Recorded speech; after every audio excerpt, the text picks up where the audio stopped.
Telugu Desam party జాతీయ ప్రధాన కార్యదర్శి ఆంధ్రప్రదేశ్ ఐటీ శాఖ మంత్రి నారా లోకేష్ జన్మదిన వేడుకలు అనకాపల్లి జిల్లా సబ్బవరం మండల కేంద్రంలో గురువారం రాత్రి అట్టహాసంగా నిర్వహించారు.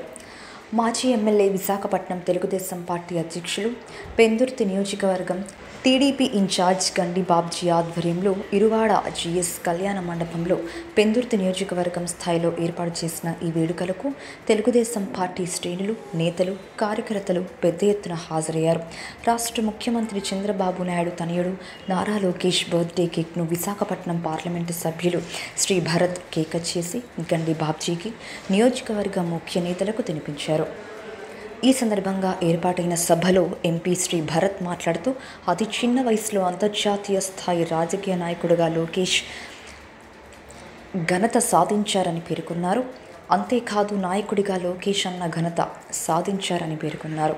అంతేకాదు, తెలుగుదేశం పార్టీ 2019 నుంచి 2024 వరకు రాక్షస పాలనను చూడాల్సి వచ్చిందని ఆవేదన వ్యక్తం చేశారు. ప్రజలను చైతన్యవంతం చేసేందుకు నారా లోకేష్ చేసిన పాదయాత్ర 2024 ఎన్నికల్లో విజయానికి ఎంతగానో దోహదపడిందన్నారు. తెలుగుదేశం పార్టీ శ్రేణులను 1-to-1గా చెప్పుకుంటే నారా లోకేష్ అన్నకు ఎవరు సాటి రారని ఎంపీ శ్రీ భరత్ తెలిపారు. అంతేకాకుండా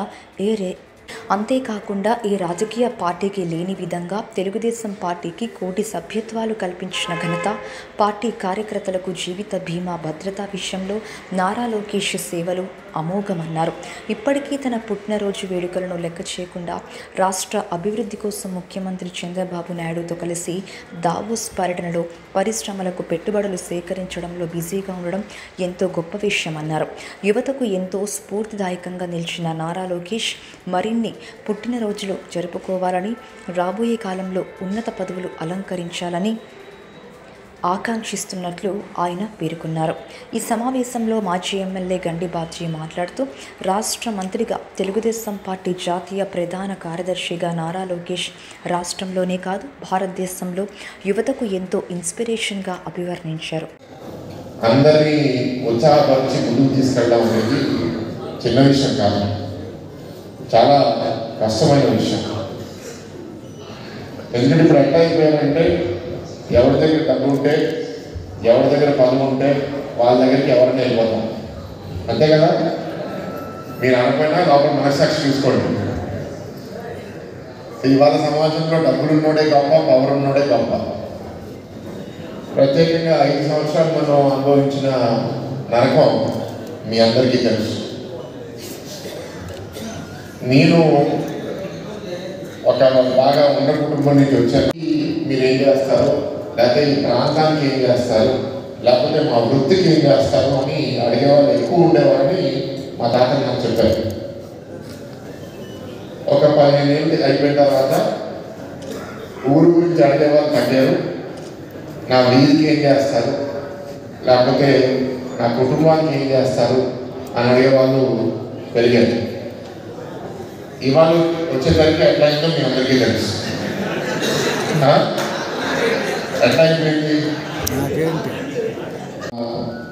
విశాఖ ప్రాంతంలో ఎక్కువ పాదయాత్ర చేయలేకపోయారు. చంద్రబాబు గారిని అరెస్ట్ చేయడం, లేకపోతే మీలో కూడా ఆయనకు కొంచెం ఎక్కువ టైం స్పెండ్ చేసే అవకాశం ఉండేది. పెందుర్తి నియోజకవర్గంలో కూడా అంత ఎక్కువ నడవలేకపోయారు. అయితే 2-3 రోజులు ఉన్నారు అనుకుంటా, అంతే. ఇక్కడ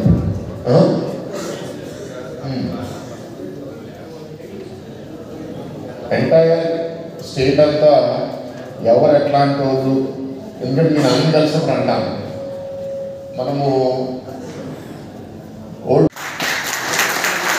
నేను మొదట్లో లాస్ట్ టైం మనకి ఎంతో ఒక 40-45 లక్షలు అయితే ఇప్పుడు 50 లక్షలు దాటితే బాగా వచ్చినట్టు అనుకున్నాను. 1 కోటి మెంబర్షిప్ దాటితే ఎక్కడ ఊహించింది. చాలా దగ్గర కుటుంబాలు కూడా మనకి టోటల్ కుటుంబాల్లో 48 లక్షల కుటుంబాలు దీనికి మనకి మెంబర్షిప్ తీసుకున్నారు. సో అదొక బాధ్యత ఆయనకి, పార్టీ నడపడం, కార్యకర్తలు సంక్షేమం గురించి ఆలోచించడం. నెక్స్ట్ మంత్రి 3 మంది, 6 నెలలు. చాలామంది అంటే గత ప్రభుత్వంలో తెలిసిన వాళ్ళు ఎమ్మెల్యేలు కూడా 4 సంవత్సరాల్లో 5 సంవత్సరాల్లో అపాయింట్మెంట్ అవ్వలేదు. ఓడిపోతున్నాము అని తెలిసినప్పుడు అప్పుడు లాస్ట్ 1 ఇయర్లో అపాయింట్మెంట్ ఇవ్వడం మొదలుపెట్టారు. ఈయన గెలిచిన తర్వాత కూడా ఇంచుమించు 4,000 మంది 1-to-1 గ్రూపులో కలవడం కాదు, కలిసేదో అంటే ఇంకా ఆ మనస్తత్వం ఏంటంటే నేను ఇంకా అందరికీ అందుబాటులో ఉండాలి. ఇంకోటి ప్రజా దర్బార్ అనేది ఆయన చూసి ఇప్పుడు మేము కూడా చేయాల్సి వస్తుంది ఆయనలాగా.